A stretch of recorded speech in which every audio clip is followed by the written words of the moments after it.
ये वीडियो आप युद्ध के 27वें दिन देख रहे हैं। हम आपको 26 दिन युद्ध में क्या क्या हुआ है और देर रात किस तरह से बम मिसाइल दागे गए हैं उसकी पूरी सच्चाई लेकर आया हूं। 27 दिन आज हो चुके हैं। 26 दिनों के युद्ध में लगभग 16,000 बम ईरान पर गिराए गए हैं।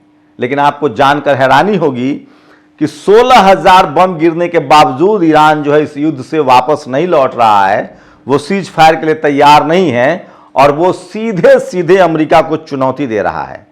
वही सिर्फ 6,000 मिसाइल के दम पर अमेरिका ने सरेंडर कर दिया है और वो पाकिस्तान के सहारे है कि हमारा सीज फायर करा दो। सोचिए अहंकार कितना खतरनाक होता है, अन्याय का अंत होता है। रोज दुनिया को चीख चीख कर कहने वाला डोनाल्ड ट्रंप, हमने पाकिस्तान और भारत के ऑपरेशन सिंदूर का सीज फायर कराया। भारत किसके बीच? भारत और पाकिस्तान के बीच जो ऑपरेशन सिंदूर हो रहा था, हमने सीज फायर कराया। ये रोज कौन कहता था? ट्रंप 50 बार कहता था। उस युद्ध में ऑपरेशन सिंदूर में 14 जेट गिरे। ये कौन कहता था? Donald Trump. ये कौन कहता था? Donald Trump. हम ग्रीनलैंड पर कब्जा कर लेंगे। वेनेजुएला के राष्ट्रपति को अपहरण कर लिया। कहा मुझे पसंद आ गया है क्यूबा, मुझे वो चाहिए आयरलैंड, जैसे दुनिया उसके लिए खिलौना हो। और सोचिए अमेरिका की क्या कोशिश थी कि ईरान को कब्जे में कर लिया जाए, ईरान के तेल पर कब्जा कर लिया जाए। सारा मंसूबा धरा का धरा रह गया है। पहले तो मैं आपको अमेरिका की क्षति बताऊंगा। इजराइल तो अब बात करने लायक भी नहीं है। पूरे इजराइल में पावर जो सेंटर्स हैं, खासकर जो बिजली संयंत्र हैं, ईरान ने उसको उड़ा दिया है। पूरा इजराइल अब अंधेरे में घुप है, डूब गया है। बंकर में लोग छटपटा रहे हैं, त्राहिमाम कर रहे हैं। अब तो ईरान के मिसाइल बंकर में भी गिर रहे हैं। सबसे बड़ा जो नुकसान हुआ है वो अमेरिका का, और उसको 4 ट्रिलियन इकोनॉमी का नुकसान होगा और वो अब चीन से बहुत पीछे चला जाएगा। ये 2 युद्धपोत देखिए जो मैं आपको दिखा रहा हूं, अब्राहम लिंकन और जेराल्ड फोर्ड। ये जो विशाल काय दोनों युद्धपोत है जो शहरों में सीना चीर कर चलता था, समंदर का, जिसके नाम से लोग कांपते थे, जिसकी ताकत की लोग कसमें खाते थे। आपको जानकर हैरानी हो कि इन दोनों को ईरान ने अपने मिसाइल से जला डाला है। और इसी के बाद अमेरिका को लगा कि अब हम कुछ नहीं कर सकते हैं। पहले तो ये सच छुपाने की कोशिश हुई, कहा कि लॉन्ड्री से आग लग गई है, अब्राहम लिंकन के कुछ रडार काम नहीं कर रहे हैं। आपको बता दें ये दोनों युद्धपोत को इतना जलकाय और भीमकाय कहा जाता है, विशाल है, कि इन दोनों पर 100 फाइटर प्लेन कैरी किए जा सकते हैं। ये दोनों युद्धपोत जो है वो एटॉमिक एनर्जी से चलता है। इसमें तेल और डीजल नहीं लगता है, कोयला गैस नहीं लगता है। ये परमाणु बम वाला जो यूरेनियम होता है ना, उससे चलता है। और इस पर खुद परमाणु बम लदा होता है और इस पर 5,000 नेवी के जवान होते हैं। सोचिए अमेरिका को कितना बड़ा झटका लगा है, अमेरिका को कितना भारी नुकसान हुआ है। और इसी दोनों घटना के बाद अमेरिका घुटने पर है। तो ये तो उसको समंदर में नुकसान हुआ है, उसके बाद उसके बहुत सारे शिप को होर्मुज स्ट्रीट से ईरान ने जला डाला है। अब तो ईरान बाकायदा वीडियो बना बना के उसका मजाक भी उड़ा रहा है। लेकिन ये तो समंदर में अमेरिका का नुकसान है। 26 दिनों के युद्ध में अब एयरफोर्स की बात सुनिए। कहा जा रहा है कि 150 बड़े ड्रोन जो हैं वो अमेरिका के मारे गए हैं, जिसकी एक एक ड्रोन की कीमत 150-200 करोड़ है। साथ ही उसके 35 जेट गिरे हैं, 35। अब ट्रंप इसको छुपाने के लिए खुद कह रहा है कि हमने 3 फाइटर प्लेन अपने खुद ही मार गिराए। चूंकि दुनिया में हथियार बेचना है, हथियार का नाम खराब हो जाएगा। और हथियार कौन? F-35। जो 3 F-35 को ईरान ने मार गिराया, उसको अमेरिका कह रहा है कि मैंने खुद मार लिया अपने आप से। बताइए आज भी दुनिया को अमेरिका बेवकूफ समझता है क्या? तो F-16, F-15 ये सब मार गिराए गए हैं। कहा जा रहा है कि कम से कम 25 जेट जो है वो अमेरिका के गिरे हैं। तो आपको लगता है कि अमेरिका सुधरने वाला था? तो चाहे समंदर में चाहे आकाश में जो नुकसान हुआ है अमेरिका का, इसी से उसकी हेकड़ी बंध गई है, घिग्गी बंध गई है। अब इससे आगे सुनिए अमेरिका की प्लानिंग क्या थी। कि ईरान पर हमला करेंगे, 40% तेल और गैस दुनिया का उसके पास है, कब्जा कर लेंगे और एक पिट्ठू सरकार बैठा देंगे जैसे वेनेजुएला में बैठा दिया, और हम तय करेंगे कि तेल कितना निकलेगा, तेल कितना बिकेगा।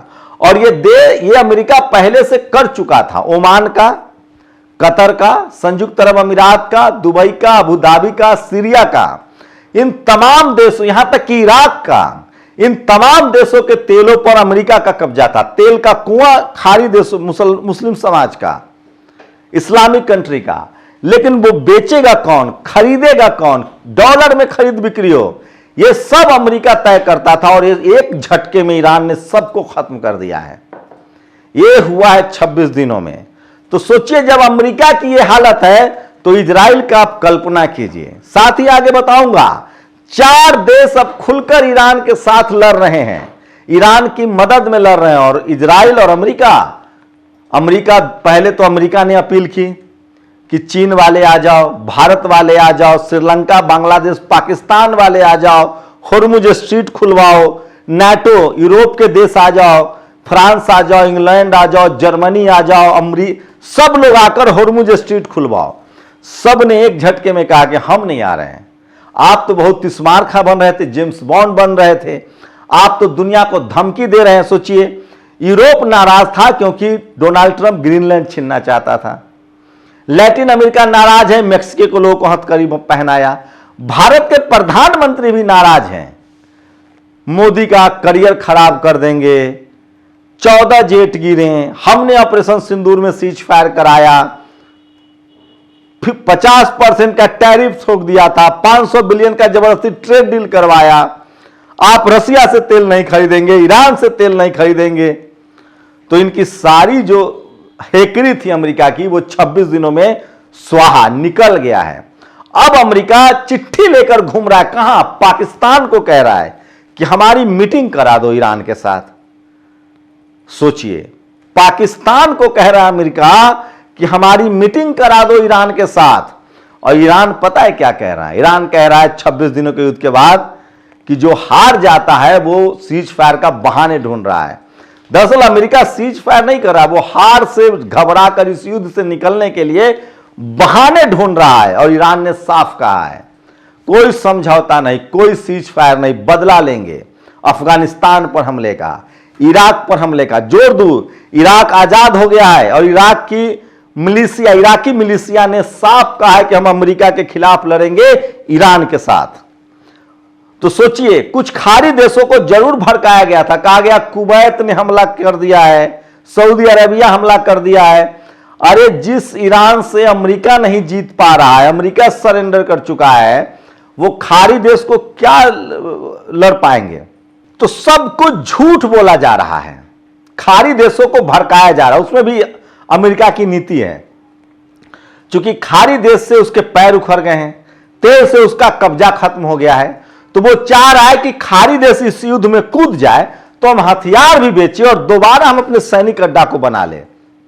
लेकिन मुझे लगता है कि खाड़ी देश भी अब खुश हैं, उनको लगता है कि चलो किसी तरह अमेरिका से पीछा तो छूटा, अब हम अपना तेल, अपना कुआं अपने रकम में बेचेंगे, अपने करेंसी में बेचेंगे।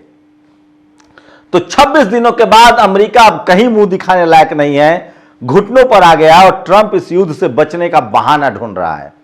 अब बात इजराइल की, तो 26 दिनों के युद्ध के बाद इजराइल में पावर कट हो गया है, सारे बिजली के प्लांट ईरान ने उड़ा दिए हैं। और यह सब ईरान ने इसलिए किया है क्योंकि ईरान के साथ भी इन लोगों ने यही किया था, उसके स्कूल उड़ाए, अस्पताल उड़ाए, रिफाइनरी उड़ाए, पावर प्लांट उड़ाए, बदले में ईरान भी वही कर रहा है। दरअसल ईरान ने कहा था कि अगर आंख पर मारोगे तो आंख पर मारेंगे। दरअसल इजराइल की कोशिश थी, वो निस्ता की सारी हदें पार कर रहा था। इजराइल की कोशिश थी कि पहले खाड़ी देशों को भड़काएंगे, खाड़ी देशों के रिहायशी इलाकों पर हमला किया, खाड़ी देशों के लोगों पर हमला किया कि वो युद्ध में कूद जाएं, खाड़ी देश नहीं कूदे। उसके बाद ईरान की कोशिश थी कि ईरान के लोगों को भड़काया जाएगा, खामनेई को मार देंगे, जनता सड़कों पर आ जाएगी, युद्ध जीत लेंगे, वो भी नहीं हुआ। उसके बाद ईरान के रिफाइनरी पर हमला हुआ, बदले में उसको लगा कि ईरान जब रिफाइनरी पर हमला करेगा खाड़ी देशों के, तो वो युद्ध में कूद जाएंगे।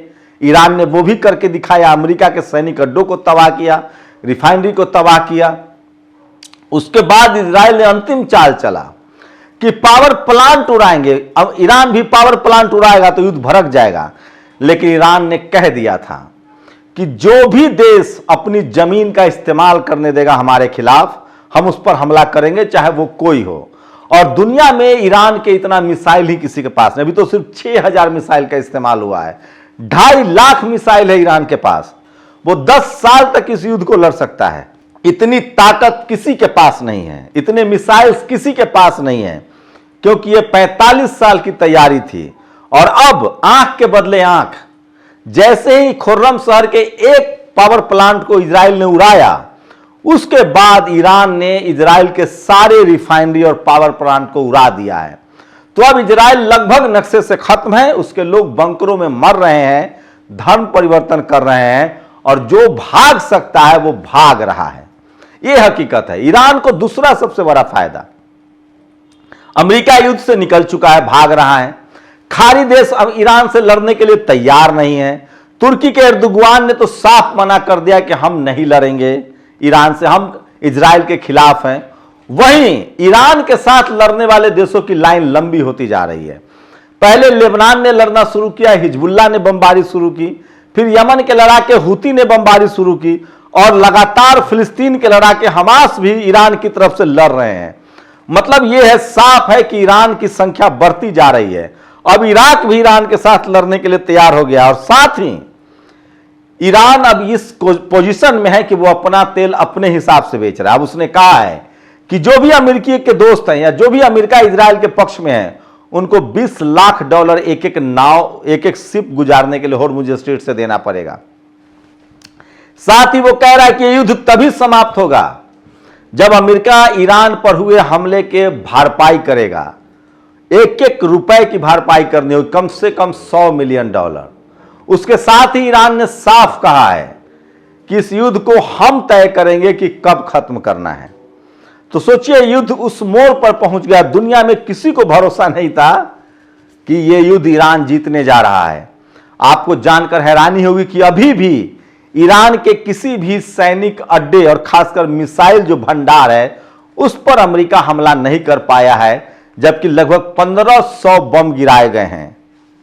उसके बावजूद यह हाल है। और ईरान ने अपने ही देश से बैठकर मिसाइलों के जरिए इजराइल और अमेरिका का धुआं धुआं कर दिया। तो 26 दिनों के युद्ध के बाद दुनिया सख्ते में है। इजराइल और अमेरिका की हार का जश्न लोग मना रहे हैं, वहीं इजराइल और अमेरिका के खिलाफ भी लोग गुस्सा में हैं, क्योंकि दुनिया में तेल और गैस की जो किल्लत है उसकी वजह माना जा रहा है अमेरिका और इजराइल को। दुनिया के जानकार बता रहे हैं कि सोचिए, 45 साल तक ईरान ने पाबंदियां सही है, तकलीफें उठाई और तब इतनी ताकत बनाया है, और 25 दिन में ही दुनिया को उसने पैरों पर खड़ा कर दिया। दुनिया को तेल और गैस ईरान दे रहा था कम कीमत पर। वो होर्मुज स्ट्रीट का किराया भी नहीं ले रहा था, टोल भी नहीं ले रहा था। वो लाचार और बेबस नहीं था, वो इंसानियत का पैरोकार था, और इस वजह से उसे इतना नुकसान उठाना पड़ा।